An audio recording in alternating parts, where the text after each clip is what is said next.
중세 교회를 잇는 중요한 자리에서 큰 발자취를 남긴 한 분이 있습니다. 그분이 누구냐 하면 성 어거스틴이라고 하는 분이신데요. 이 성 어거스틴은 한때는 그 잘못된 지성주의와 쾌락주의에 빠져 있었습니다. 진리 탐구를 통해서 무엇이 선하고 옳은 거다라고 하는 분별력은 할 수 있었을지 모르는데 이 삶 가운데서는 그것이 생활적으로 이루어지지 않는 겁니다. 쾌락에 빠져서 거기서 헤어나오지 못하고 있는 그 가운데서 계속 이 어거스틴이 머물러 있었습니다. 그러던 어느 날 그의 영혼 깊숙이 숨겨져 있던 그 자신의 비참한 모습을 마치 스크린을 보는 것처럼 지나가는 그 자신을 보게 됩니다. 그리고 폭우 같은 눈물이 쏟아지기를 시작을 했고 그가 정원으로 나가서 더 조용한 가운데서 마음껏 울기 위해서 정원으로 나갔습니다. 왜 나의 더러운 생활이 깨끗하게 끝내지 못할까? 라고 하면서 애통하며 울었습니다. 그때 그 이웃에 있는 집에서 한 음성이 들려옵니다. 소년의 음성인지 소녀의 음성인지는 잘 분간할 수 없었습니다만은 그 노래를 부르는데 그 노래의 가사가 들렸습니다. 자그맣게 들렸는데 집어서 읽어라, 집어서 읽어라, 톨레레게, 톨레레게라고 하는 그 음성이 들렸어요. 그래서 무작정 서재에 들어와서 사도 바울의 서신을 펴들고 제일 먼저 눈에 띄는 것을 딱 읽었습니다. 그것이 바로 로마서 13장 13절로 14절이에요. 그 말씀은 이렇게 기록되어 있습니다. 낮에와 같이 단정히 행하고 방탕과 술 취하지 말며 음란과 호색하지 말며 쟁투와 시기하지 말고 오직 주 예수 그리스도로 옷 입고 정욕을 위하여 육신의 일을 도모하지 말라. 이 말씀을 어거스틴이 듣고는 그의 폐부를 찌르는 듯한 그 말씀이 그 가슴 속에 박힙니다. 이제는 더 이상 버틸 수가 없습니다. 그 오랫동안 방황했던 그 모든 것에 이제 종착역에 다다르게 되는 순간이었습니다. 그리고 이 말씀을 듣는 순간 그의 마음에 빛이 비춰지기 시작했습니다. 그리고 자기가 어떻게 살아야 될 것인가를 이제 비로소 느끼게 되고 결국 그의 삶이 성 어거스틴이 될 수 있었던 그 삶의 전환점이었다라고 하는 사실입니다. 톨레레게 톨레레게 작은 소리에 귀 기울임의 결과가 엄청난 변화를 선물로 어거스틴에게 주었다라고 하는 사실입니다. 열왕기상 19장 말씀을 보시면 엘리야가 쉼 없는 사역에 지쳐버렸습니다. 하나님께서는 엘리야에게 그동안 먹을 것과 또 쉴 만한 곳과 거처할 곳을 다 허락을 해 주셨습니다. 그런데 갈멜산에서의 그 아세라 목상과 그 바알 신을 섬기는 그 선지자들과의 대결에서도 승리를 거두고 나서는 이세벨의 말 한마디, 내일 이맘때면 너의 목숨도 그들과 함께 될 것이다. 만약에 그렇지 않으면 내가 신에게 벌유의 벌을 받기를 원한다. 지난주에 우리가 살펴보신 것처럼 이 이세벨이 바알을 아주 숭배하는 그런 여자였습니다. 아합에게 시집을 올 때 그 바알 신상을 가지고 온 거예요. 근데 자기가 섬겼던 그 바알 신상을 이렇게 숭배했던 그 선지자들을 다 죽여버렸습니다. 그러니까 이세벨이 화가 났죠. 그래서 내일 이맘때가 되면 너의 생명을 그들과 함께 똑같이 할 것이다. 그 사람을 보내서 지금 엘리야에게 그 전가를 전해줍니다. 참 이상하잖아요. 정말 엘리야를 죽일 것 같으면 비밀리에 가서 죽이면 되지 왜 그 말을 전하고 그 기간이 하루 후일 거다 이렇게 얘기를 하죠. 그럼 그 말에 엘리야는 겁을 먹고 하나님께서 허락해 주신 이스라엘 땅에서 북이스라엘의 선지자로 세워주셨는데 그 사명을 망각하고 거기를 뛰쳐나 버립니다. 그리고 결국 광야 길에 들어가서 로뎀나무 아래에서 죽기를 자초하지 않습니까? 하나님, 이만하면 됐습니다. 나 더 이상 버틸지 못합니다. 내가 할 수 있는 것 최대한 다 했습니다. 그런데 일의 결과는 내 목숨, 내가 이세벨의 손에 잡혀서 죽느니 차라리 나를 데려가십시오. 그것이 훨씬 낫겠습니다. 그렇게 하나님 앞에 앙탈을 부렸던 모습을 우리가 지난 시간에 보게 됩니다. 하나님께서 엘리야에게 하신 말씀이 있습니다. 엘리야에게 이런 말씀을, 엘리야야 내가 어찌하여 여기 있느냐. 여러분, 이 말의, 이 질문의 의미는 뭐죠? 내가 어찌하여 여기 있느냐. 이 말은 내가 여기 있어야 할 장소가 아닌데 왜 여기 있느냐라고 하는 것이죠. 엘리야의 신분을 자각시키는 질문이었습니다. 내가 누구냐? 너는 내가 선택한 선지자가 아니냐? 근데 내가 왜 여기에 있느냐? 이곳은 너의 길이 아니다라고 하는 것이죠. 내가 너를 선지자로 불러서 내가 있어야 할 곳은 북이스라엘, 그 땅에 내가 있어야 되는데 내가 어찌 이곳에 있느냐라고 하는 사실입니다. 그 이야기에 엘리야는 하나님의 질문에 대답을 합니다. 뭐라고 대답합니까? 내가 만군의 하나님 여호와께 열심히 유별하오니 이는 이스라엘 자손이 주의 언약을 버리고 주의 제단을 헐며 칼로 주의 선지자들을 죽였음이며 오직 나만 남았거늘 그들이 내 생명을 찾아 빼앗으려 하나이다. 여러분, 엘리야의 대답을 우리가 좀 생각해 볼 필요가 있습니다. 하나님께서 엘리야야 내가 어찌하여 여기 있느냐? 내가 있어야 할 곳이 여기가 아닌데 내가 어떻게 해서 왜 이곳에 있느냐? 그렇게 질문하셨을 때 엘리야가 그렇게 대답합니다. 내가 만군의 하나님 여호와께, 이렇게 말하는, 만군의 하나님 여호와, 만군의 하나님, 만군이라고 하는 것은 그 원어로 제바흐라고 하는 그 용어인데요, 이것은 군사적인 칭호, 만군의 하나님이라고 하는 거예요. 우리가 만군의 하나님, 만왕의 하나님 이러면서 우리가 찬양하고 우리가 기도하잖아요. 만왕의 하나님, 모든 왕 중에 왕이신 하나님을 표현하면서 우리가 그렇게 만왕의 왕 하나님 이렇게 표현합니다. 만군의 하나님, 이것은 모든 군인들 가운데에 으뜸이신 하나님, 이 말이에요.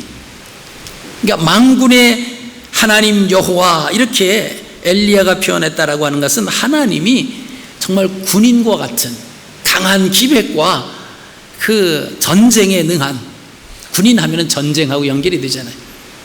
그래서 막 부수고 깨부시고 무찌르고 막 그 쟁탈을 벌이는 그런 하나님으로 표현을 하는 겁니다. 내가 만군의 하나님 여호와께 열심히 유별했다.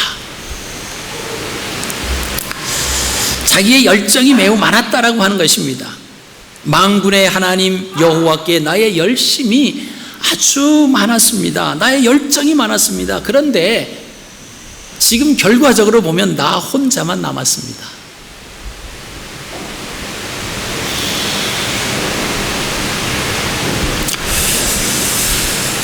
여러분, 우리가 하나님 앞에서 믿음 생활한다라고 할 때에 하나님 말씀에, 하나님 음성에 정말 귀를 잘 기울이셔야 돼요.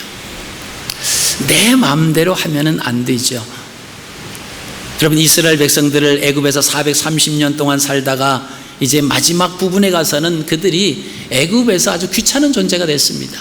그래서 그들을 고역을 시키기 시작합니다. 농사를 짓고 벽돌을 굽고 흙 이기는 일을 하는데, 벽돌을 굽는데 볏집을 주지 아니하고 너희들이 갔다가 그 볏집까지 갔다가 벽돌을 굽는데 옛날에 볏집을 제공했을 때의 그 수량하고 똑같이 만들어라.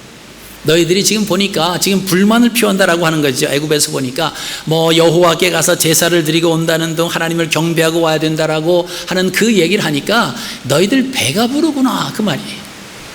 배가 부르기 때문에 너희들이 그러구나. 그러면서 이스라엘 백성들을 아주 괴롭히기 시작합니다.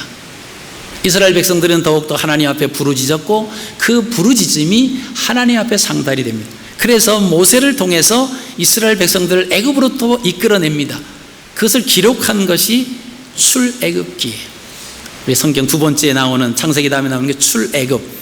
이 출애굽기라고 하는 것이 애굽에서 빠져나오는 이야기를 기록한 것입니다.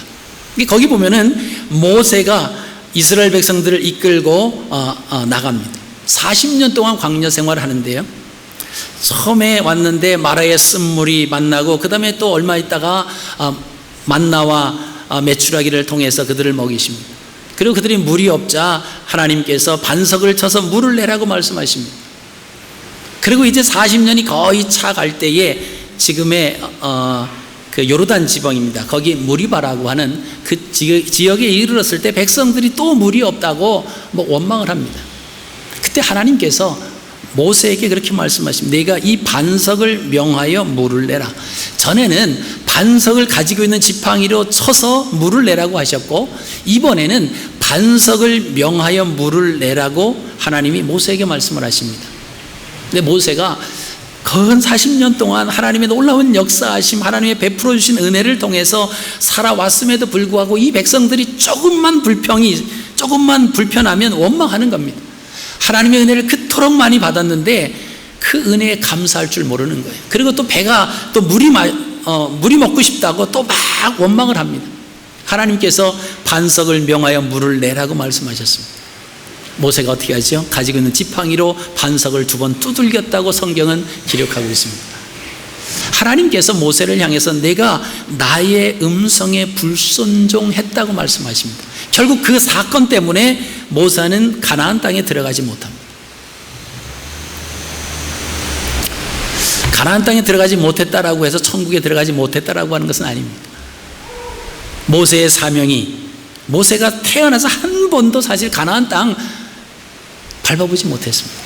근데 하나님이 미리 예비해 놓으신 그 가나안 땅, 젖과 꿀이 흐르는 가나안 땅, 그 땅으로 자기 백성을 애굽에서 이끌어내서 가나안 땅으로 이끌어가게 하셨는데, 요단강을 건너지 못하고 느보산에서 이렇게 내려다보면 그 가나안 땅이 내려다 보이죠. 그래서 지금도 성지순례를 가시면 그 느보산에, 그 요르단을 통해서 이제 느보산에 올라가서 봅니다.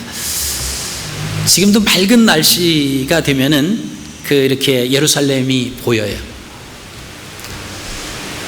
그래서 그 땅을 내려다보고 그냥 느보산에서 죽습니다. 왜 그러냐 하면 하나님의 음성에 귀 기울이지 않았다라고 하는 결과이죠. 엘리야는 열정이 많은 사람이었습니다. 만군의 하나님 여호와를 섬기며 살았던 사람이에요. 그래서 그가 머물러 있어야 할 곳은 어디냐 하면 북이스라엘 땅이었습니다. 근데 북이스라엘 땅에서 그 바알과 아세라 목상 그 선지자들 다 죽이고 나서 그 이야기를 그 아합 왕의 그 부인 이세벨이 듣고는 이제는 엘리야 너를 죽이겠다, 그 말을 듣고는 도망가 버려요. 그때 하나님께서 엘리야를 만나서 어찌하여 내가 여기 있느냐. 그때 엘리야는 나는 만군의 여호와 하나님 앞에 내가 열심히 많았습니다. 그런데 결과를 보십시오. 나 혼자 남았습니다. 다 치우쳤습니다. 이 백성이 하나님의 언약을 버렸습니다. 주의 제단을 허려버렸습니다. 칼로 주의 선지자들을 다 죽였습니다. 오직 나만 남았는데, 근데 그들이 내 생명을 지금 찾고 있습니다. 그 말은 뭐죠? 머지않아 내가 잡혀서 죽을 건데, 하나님 나 혼자 남았는데 나마저도 그들의 손에 잡혀서 칼로 죽임을 당하는 것보다는 그냥 나를 먼저 데려가 주십시오. 그래서 내가 북이스라엘 땅을 벗어나서 지금 이곳에 머물러 있습니다 라고 하는 그 고백입니다. 근데 하나님께서 엘리야에게 뭐라고 말씀하십니까? 여호와 앞에서 산에 서라, 이렇게 말씀하시죠. 그래서 지난 시간에 떡과 고기를 통해서 그것을 먹고 40주 40야를 걸어서 하나님의 산 호렙에 이르렀습니다. 그 하나님의 산에 이르러서는 어느 동굴에 들어가 있었어요. 여러 날 거기서 머물러 있습니다. 하나님께서 그게 물으시는 거예요. 내가 어찌하여 여기 있느냐? 그러면서 하나님 여호와 앞에 산에 서라, 이렇게 말씀을 하시지만은 이 굴 속에서 꼼짝하지 않는 거예요.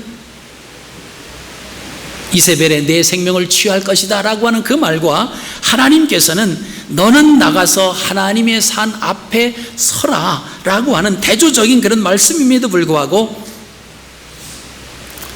이 엘리야는 꼼짝하지 않습니다. 그때에 하나님께서 엘리야 앞을 지나가셨다라고 성경은 말하고 있습니다. 크고 강한 바람이 산을 가르고 바위를 부술 때 그런 역사가 지나갔어요. 근데 거기에 하나님은 계시지 않았다고 성경은 기록하고 있습니다. 여러분, 산을 가르고 바위를 부순다라고 하는 표현을 우리가 좀 의미를 생각해 보십시오. 적을 쳐부수는 것과 마찬가지죠.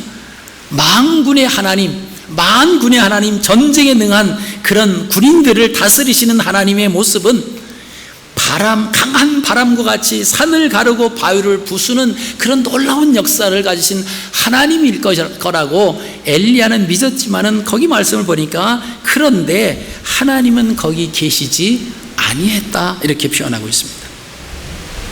엘리야는 자신의 엄청난 업적 가운데서 하나님께서 함께 계실 거다고 생각했습니다.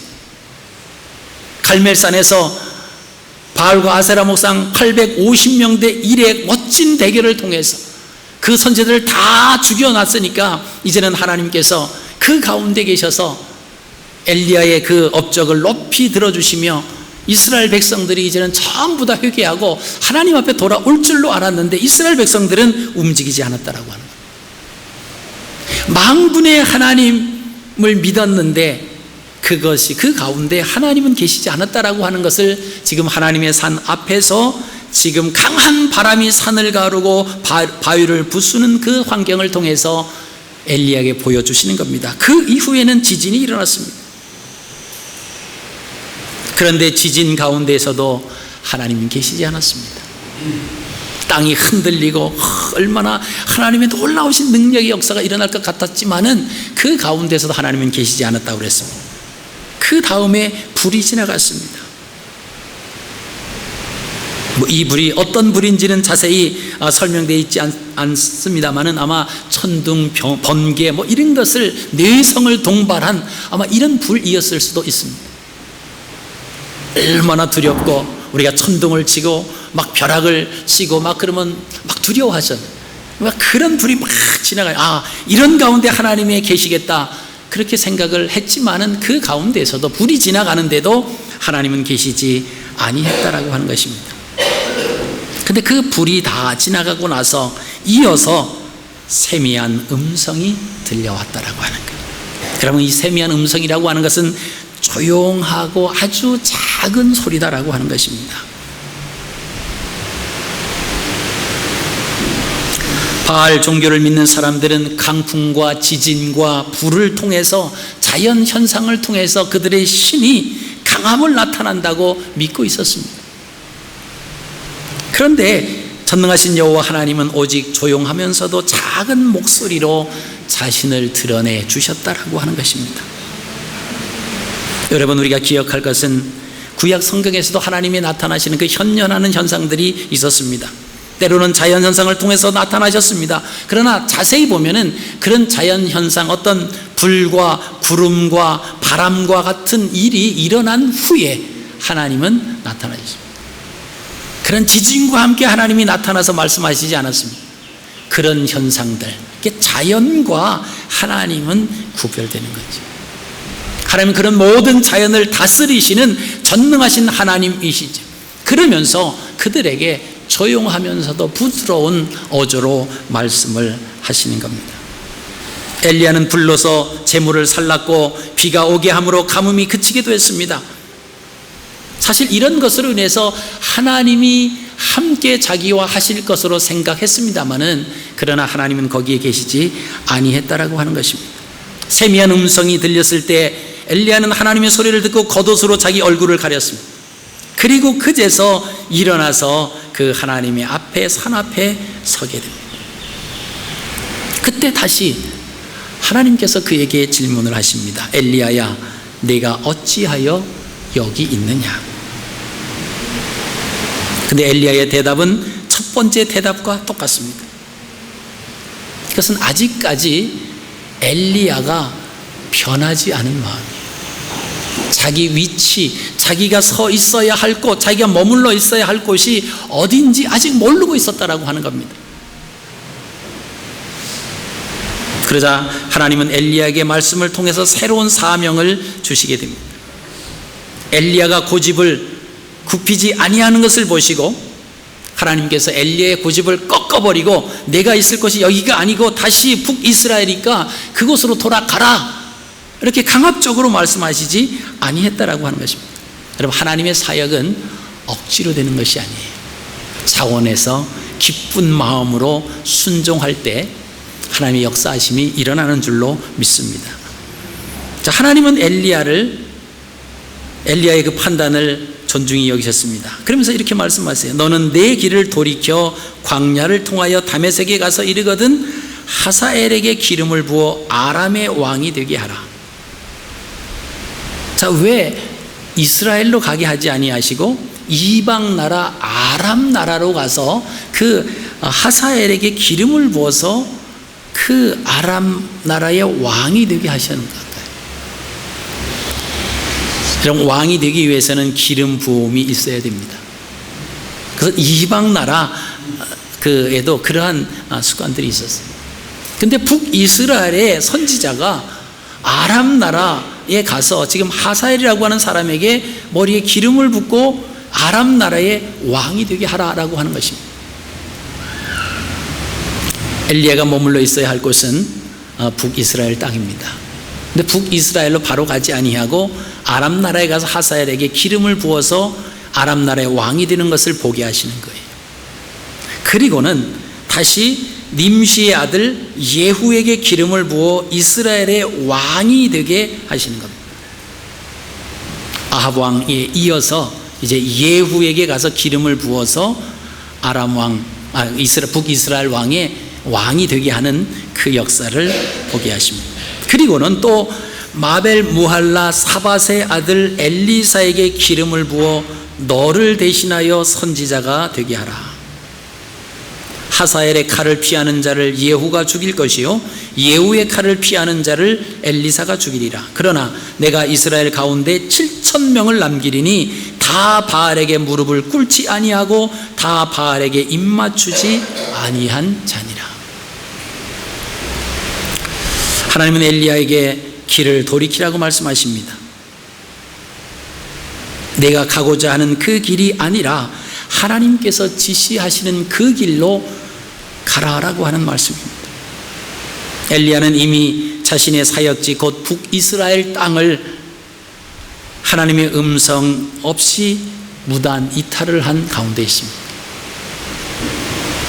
이세벨이 자기를 죽이려고 할 때에 우리가 하나님의 역사하심을 가장 많이 나타내고 경험한 사람이 아마 구약 성경 속에서 보면 모세 다음으로 이 엘리사를 꼽을 수 있습니다.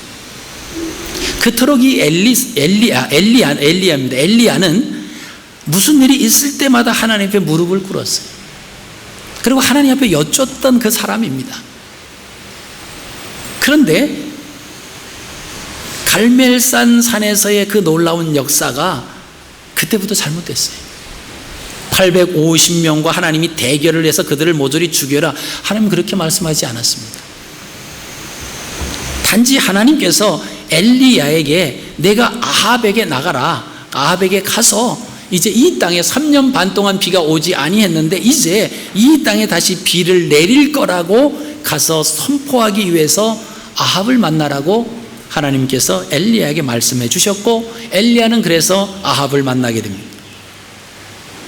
그 다음부터는 엘리야의 생각이었어요. 그 전능하신 하나님, 그것을 좀 이들에게 보여줘야 되겠다. 이들에게 나타내줘서 정말 이 바알신, 아세라신이 얼마나 잘못되고 허황된 것이라고 하는 것을 내가 좀 보여주게 되겠다. 전능하신 하나님의 살아계심을 나타내야 되겠다. 그 생각은 누구 생각이었냐 하면 엘리야의 생각이었습니다. 그리고 그것을 하나님의 음성 없이 아합에게 제안을 했고 아합으로 하여금 그 선지자들 다 불러 모으라고 했습니다. 그래서 대결을 벌였어요. 그리고 하나님 앞에 기도했을 때 하나님께서 그 엘리야에게 불을 내려 주셨습니다. 그 제단을 쌓는 것부터 사실은 하나님의 뜻과 어긋나기 시작했다라고 합니다. 그래서 그 생각대로 대승을 거뒀습니다. 그동안 북이스라엘 전역에 있었던 그 아세라 목상, 바알 신상을 섬겼던 그 선지자들을 다 죽이잖아요. 이렇게 되면 모든 백성들이 자기의 편이 되고, 이세벨이 무슨 말을 한다라고 할지라도 그것은 힘이 없는 이세벨도 이제 손을 들고 온 나라가 하나님께로 돌아와야 되는데, 그 가운데 이세벨의 말 한마디, 내일 이맘때 내 생명을 그들 중 한 사람과 같이 할 것이다, 이것은 너를 죽일 거다라고 하는 거예요. 여러분, 하나님 말씀에 집중하다가 내 생각이 이렇게 개입되기 시작하면요, 우리가 담대함을 잃어가게 됩니다. 한마디에 그냥 무너져 내리는 거예요. 그래서 북이스라엘을 무단 이탈해버리잖아요. 왜? 자기가 죽을까 봐. 그래서 막 남유다 지방 맨 끝자락에 있는 도시로 도망가서 거기에서도 하룻길을 더 들어가는 광야길에 가서 로뎀나무 아래서 딱 있으면 하나님 나를 죽여주십시오 그랬던 이 엘리야. 그 엘리야에게 다시 하나님께서 먹을 것을 주시고 용기를 내서 하나님의 산에 서라고 하십니다. 호렙산에 서게 되고 다시 지금 사명을 허락해 주시는데, 그럼 여기서 우리가 참 중요한 것을 우리가 놓쳐서는 안 됩니다. 하나님은 강제적으로 하나님의 일을 맡기지 않는다라고 하는 거예요. 저 못하겠습니다, 힘듭니다, 이제는 만군의 하나님, 그 하나님에 대해서 열정이 특심하였는데 이제는 자신이 없다라고 하는 거예요. 그럴 때 하나님께서 엘리사를 세워서 너를 대신하게 하라, 이 말씀을 하십니다. 하나님께서 우리를 사용하실 때에 우리가 잘나서, 우리가 능력이 있어서 우리를 쓰시는 게 아니에요. 하나님은 순종하는 자에게 그 사람을 통로 삼아 하나님의 역사하심을 이루어 나가시는 것을 우리가 믿습니다. 그런데 그 통로 자체도 부담스럽다라고 하는 거예요. 그렇게 되면 하나님께서는 그러면 다음 사람을 세우자, 이렇게 말씀을 하시는 거예요. 저는 이 말씀을 이렇게 대하면서 제 자신을 또 뒤돌아봅니다. 내가 정말 하나님 나라의 백성으로 그 소망을 가지고 하나님의 일을 하는 데 있어서 정말 하나님 말씀에 귀 기울이고 기쁜 마음으로, 즐거운 마음으로, 긍정적이고 적극적인 마음으로 정말 이 사명을 감당하고 있는가라고 하는 거예요. 만약에 하나님 부담스럽습니다, 하나님 못할 것 같습니다, 하나님 좀 힘들 것 같습니다, 이렇게 말하면 하나님께서는 인격적인 분이시라 그러냐, 그러면 다음 사람, 다른 사람을 통해서 이 일을 이루어 나가자, 이렇게 하신다라고 하는 거예요.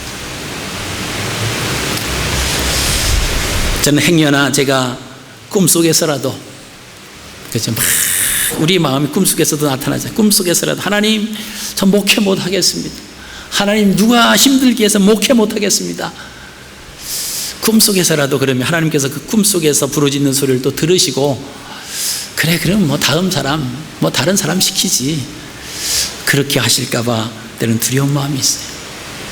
그게 저를 힘들게 하시는 분이 있어서도 안 돼요. 그분은 이러면 같이 올라갈 거니까. 그래서 우리가 하나님의 일을 행할 수 있다라고 하는 건 우리가 행하는 것이 아니에요. 그냥 하나님, 우리가 깨끗한 마음을 가지고 있으면, 순수한 마음을 가지고 있으면 하나님은 우리를 통해서 역사해 주시는 거예요. 자꾸 뭔가 새로운 것을 하려고 큰 거를 해서 그 바람같이 지진같이 불같이 나타나는 것을 통해서 내 믿음이 이 정도다, 이렇게 드러내려고 하지만 하나님은 거기 계시지 않는다라고 하는 거예요. 그래서 우리가 인생의 길을 갈 때 하나님과 함께 동행해야죠.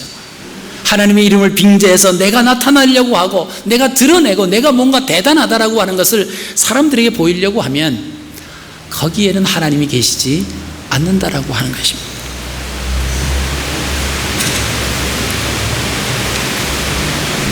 그러면서 하나님께서 그 엘리야에게 말씀하십니다. 내가 이스라엘 가운데서 7,000명을 남기니 다 바알에게 무릎을 꿇지 아니하고 바알에게 입맞추지 아니한 자니라. 이 말씀 뭐죠?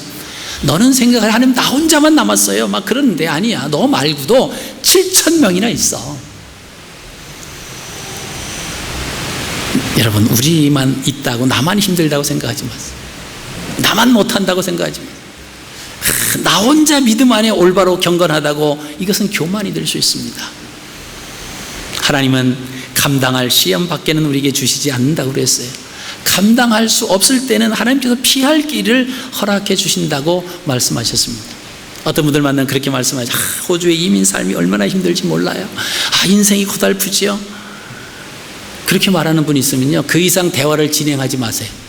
그분은 계속 부정적인 말만 나올 거니까 그래봐야 우리에게 악영향을 끼치는 거예요. 그래서 참 이 호주 나라 좋은 나라죠. 우리가 참 하나님 백성으로 이 땅에서 또 하나님 나라를 이루어가는 참 또 하나의 도전적인 나라입니다. 그러면서 이 땅에서 조국을 위해서 또 우리가 열심히 기도하고 또 대한민국 국민으로 또 이 자리에서 우리가 살아갈 수 있고, 이런 마음을 가지면 얼마나 좋아요. 여러분, 우리 청년들이 아무리 여기서 태어나고 여기서 살아간다라고 할지라도 본인들은 그러죠. 나는 한국말 필요 없다고. 왜? 나는 호주, 나는 오지다 그래요. 오지다. 왜? 뭐 영어 발음도 거의 뭐 네이티브 스피커와 비슷하지요. 이 나라에서 태어났으니까 어떤 문화도 뭐 더 알지요. 그러니까 자기는 한국 사람이 아니라고 하는 거예요. 근데 여러분 꼭 기억하셔야 돼요. 문제는 여러분은 한국 사람이 아니라고 말하고, 여러분은 이 나라의 문화와 언어를 완벽하게 안다고 말하고 그렇게 할 수 있을지 몰라도 호주 사람들이 여러분을 볼 때는 한국 사람이라고 한다는 거예요. 이게 문제예요. 나는 호주 사람이라고, 호주의 뭐 시민권자고 뭐 이렇게 해서 호주 사람이라고 말할 수 있을지는 모르는데 상대방이 나를 호주 사람이라고 알아줘야 하잖아요.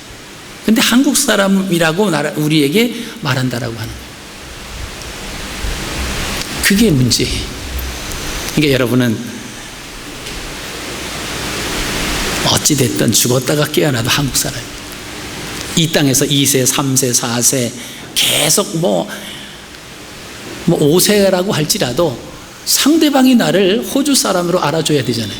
근데 상대방이 안 알아주면 한국 사람이에요. 여러분, 우리가 내 자신이 누구인가가 중요해요. 그러니까 우리 하나님 앞에서 내가 누구인가, 이것이 중요합니다. 여러분, 하나님 앞에서 여러분은 어떤 사람입니까? 하나님의 백성이십니까? 하나님 나라의 진정한 백성이 되십니까? 그럼 하나님 말씀의 법과 하나님 말씀에 순종하는 것이 그 나라의 백성인 것입니다. 우리는 그렇게 생각을 합니다. 내가 힘들고 내가 어렵다. 여러분, 부정적인 생각과 부정적인 말을 하기 시작하면 계속해서 부정적인 말만 나오게 돼 있습니다. 근데 긍정적인 말을 하기 시작을 하면요, 힘들고 막 그러지만은 긍정적인 사람이 돼요. 여러분, 열심히 운동을 했으면 막 땀을 펄펄 흘려요. 그리고 나서 앉아가지고 이렇게 나무 그늘에서 앉아있는 두 사람 표현이 있어요. 나무 그늘에 앉아서 한 사람은 더워 죽겠다, 덥다 이래요, 계속. 근데 그 사람은 이제 운동을 마치고 또 한 사람은 시원하다. 땀을 똑같이 흘리고 있지만 시원하다는 거예요. 왜 그럴까요? 지금 그늘 아래 있다라고 하는 거예요. 그래서 이제는 시원해질 거라고 하는 그런 마음이 있는 거예요. 근데 한 사람은 그냥 계속 막 부채질하면서 더워 죽겠다고 막 그러면 그 사람은 계속 더운 거예요. 여러분, 우리의 삶 가운데서 우리가 어떤 언어를 사용하는가를 한번 생각해 보십시오. 이 땅에서 삶이 힘들어요. 뭐 애들이 말 안 들어서 애들이 막 그냥 말썽만 피우고요. 자기 고집대로 해가지고 참 뭐 미치겠어요. 막 그럼 그 사람 미쳐요. 네. 우리 애들이 지금은 잘 말들, 부모의 뜻을 잘 못 알아듣고 막 그러지만은 아마 조금 있으면 저들이 깨달아질 거래요. 그냥 그때까지 내가 기도하고 있습니다. 소망적이잖아요. 그렇죠? 저희 교회 어린아이들이 뭐 3살 밑에 아이들이 많잖아요. 26명인가 뭐 이렇게 리스트에 올라온 거 보니까 그렇게 됐는데, 이 아이들 뭐 한마디로 천방지축이잖아요. 그죠? 뭐 어디로 튈지 몰라요. 자, 이 아이들을 바라보면서 어떤 분은 이 아이들 막 버릇도 없고 이 아이들 막 그런다고 얘기하시는 분이 있는가 하면, 또 한쪽으로 바라보면 그 아이들을 보면서 웃으시는 분이 있어요. 왜 웃으실까요? 내가 어렸을 때 저랬다. 우리도 다 그러면서 컸다라고. 그런데 조금씩 그 시기가 지나면 의젓해진다라고 하는 거예요. 제가 그 아동부에 그 아동부 아이들이 뭐 철이 없잖아요. 예배를 드리면서 아주 개구장이 같은 그런 친구가 있었어요. 뭐 말도 안 듣고 막 아이들 막 그렇게 뭐 데리고 다니면서 막 그러고 막 그랬던 친구가 어느 날 저한테 그래요. 목사님, 애들이 너무나 말을 안 듣는다는 거예요. 그래서 아니, 너도 안 들었는데 속으로 상처받을까 그 말을 못하고 그래? 그랬더니 왜? 그랬더니 너무나 말을 안 듣는데 그러냐고. 그리고 그 아이를 봤더니 그 아이가 하이스쿨이 됐어요. 자기가 하이스쿨 돼 보니까 이 아이들이 너무 말 안 듣는 게 보이는 거예요. 근데 그전에는 자기가 말 안 들었다는 것을 몰랐어요. 여러분, 시간이 지나면 깨닫게 됩니다. 우리가 너무 조급하게 할 생각 그렇게 할 필요 없고요. 그냥 여유로운 마음을 가지고 믿음 안에서 그들을 바라고 그들을 기다리고 그들을 참아주면 믿음 안에서 회복되거든요. 조금 행하는 행동이 좀 행동거지가 좀 잘못됐고 좀 언행이 좀 그러고 뭐 이렇다고 우리가 그냥 단칼에 딱 자르면 안 됩니다. 그렇죠. 요즘 젊은 친구들이 인사를 잘 안 하잖아요. 그죠? 저희 교회 청년들이 인사를 잘 하지만 인사를 잘 안 한대. 코스타 갔는데도 코스타의 목사님들을 보고 인사를 안 하는 거예요. 목사인 줄 알면서도 다 각 교회에서 온 청년들인데 인사를 안 하는 거예요. 어느 목사님이 요즘 애들은 뭐 4가지가 없다고 하죠. 4가지. 4가지가 뭐죠? 4가지가 뭐예요? 네? 지정, 예의. 이게 이제 4가지예요. 이게 싸가지. 그러니까 나쁜 말로 싸가지인데 사실 이 4가지가 있어야 돼요. 지정, 예의. 이 4가지가 없다고. 예의가 없다는 거예요. 그래서 그래요. 목사님 먼저 인사하세요. 목사님 먼저 인사하세요. 그러면 미안해서라도 인사할 거 아니냐. 그래서 우리가 꼭 인사를 받으려고 하는 게 아니라 먼저 인사하기를 바라는 게 아니라 하여간 어떻게든 인사만 받으면 되잖아요. 그래서 먼저 인사하기 시작하면 그 다음에 또 저 어른이 나보고 먼저 인사하면 부담스러우니까 먼저 인사를 받게 되는 거죠. 그래서 우리가 가르치면서 기다리면서 인내하면서 이 사람 만들어 가야 되잖아요. 그래서 우리가 그런 마음이 필요합니다. 우리가 하나님의 일을 행할 때도 마찬가지입니다. 우리가 왜 이 하나님의 조용한 말씀에 귀 기울여야 할까요? 비록 우리는 이 땅에 살아가고 있지만 그러나 이 땅은 이 세상의 백성이 우리가 아니 하나님 나라의 백성이기 때문에 그 하나님의 음성에 우리가 귀 기울여야 된다라고 하는 것입니다. 우리 총영사님 이렇게 오셨습니다마는 시드니 총영사관 그곳은요 총영사관이 있는 동안에는 대한민국의 주권이 있는 거예요. 대한민국의 법률이 있는 거예요. 만약에 거기에 호주 사람들이 막 쳐들어가서 뭐 행한다 그러면요 대한민국의 영토와 주권을 침해한 국제법상의 범죄자가 됩니다. 그렇죠? 그래서 여러분들 혹시 여기 시민권자는 호주 사람이에요. 가서 막 뭐 그랬다가는 국제법상의 범죄자로 체포가 돼요. 자, 분명히 호주 땅에 머물러 있지만은 그러나 대한민국의 주권을 가지고 이 공간에서 업무를 하시는 거예요. 우리나라 미군들이 와 있잖아요. 그 미군들이 와 있지만은 그 사람들이 적용되는 법은 미국 법이에요. 그 사람들의 대통령은 오바마지 박근혜 대통령이 아니다라고 하는 거예요. 자, 우리가 이 땅에 살아가면서 우리가 하나님 말씀에 귀 기울여야 하는 것은 우리의 시민권은 하늘나라에 있기 때문에 그렇습니다. 그래서 우리는 여기 주호 우리 가정들이 그냥 주호 대사관이 돼요. 주호 대사관. 그죠? 주호 하나님의 대사관. 그죠? 하나님의 통치하심을 받는 가정이 돼야 되고 하나님의 통치하심에 순종하는 교회가 되고 그 통치에 순종하는 백성이 될 때 그 사람들이 하나님 나라의 백성이다라고 하는 것입니다. 근데 엘리야는 그 통치에서 약간 벗어나 버렸어요. 그러다 보니까 좌절과 실망과 포기가 엘리야를 짓누르기 시작했다라고 하는 것이죠. 여러분, 하나님의 일을 행하다가 하나님의 일을 행하지 못하겠다고 세상적으로 빠져나가는 목회자들이 있어요. 그래서 내가 이럴 바에는 가서 내가 네 아까를 끌어도 내가 먹고 사는 거 되겠다. 그리고 세상으로 향해서 나간 분이 있고요. 또 함께 공부했던 그 선배 중에는 가서 부동산 하는 찍는 선배도 있어요. 아이, 목회 못하겠다 그러고 내가 부동산 집 팔아가지고 내가 먹고 사는 것이 더 낫다. 여러분, 물론 우리가 하나님의 말씀대로 이 땅에서 살아간다라고 하는 것이 그렇게 호락호락한 것은 아닙니다만은, 그러나 하나님의 주권 속에 있기 때문에 이 모든 것의 주권자는 전능하신 하나님이세요. 우리가 어느 곳에 처하든지 어느 환경에 처하든지 간에 하나님의 사랑하심, 하나님의 통치하심에 우리가 머물러 있다라고 하는 것입니다. 그래서 우리가 그 하나님을 바라보는 거예요. 그 말씀에 순종하는 겁니다. 왜? 그 결과는 하나님께서 책임져 주시기 때문에 그렇습니다. 여러분, 우리의 삶 속에서 주님의 세미한 음성에 귀 기울이시기를 바랍니다. 바람과 같은 거창한 거, 지진과 같고 막 불과 같은 거, 여러분 거기에 너무 집중하지 마세요. 우리가 겉으로 보기에는 저 사람이 아무것 같지도 않아요.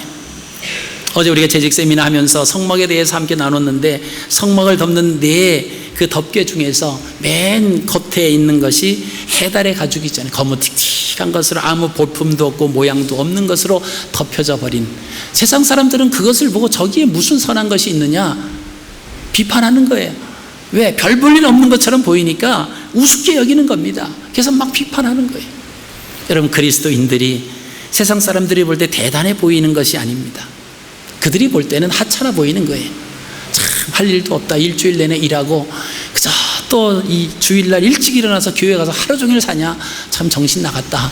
그 사람들은 겉에 보이는 거, 해달의 검은 그 가죽, 아무런 볼품도 유용할 만한 것도 없는 그 모습만 보는 거예요. 그러나 그 성소 안에는 온통 순금으로 장식해 놨다라고 하는 거예요. 오직 성소에 들어가 본 사람만이 그 안에 그 영광스러운 것을 느낄 수 있다라고 하는 거예요. 여러분, 우리가 믿음 안에서 올바로 서지 못하면요, 매번 그 겉모습만 보는 거예요. 초라한 모습. 예수님의 모습도 이사야가 그렇게 고백했습니다. 예수님이 멋진, 아주 키가 훤칠하고 정말 흠모할 만한 그런 분이 아니었어요. 풍채도 없다고 그랬습니다. 흠모할 만한 그런 모습도 없다고 그랬어요. 초라한 모습이었습니다.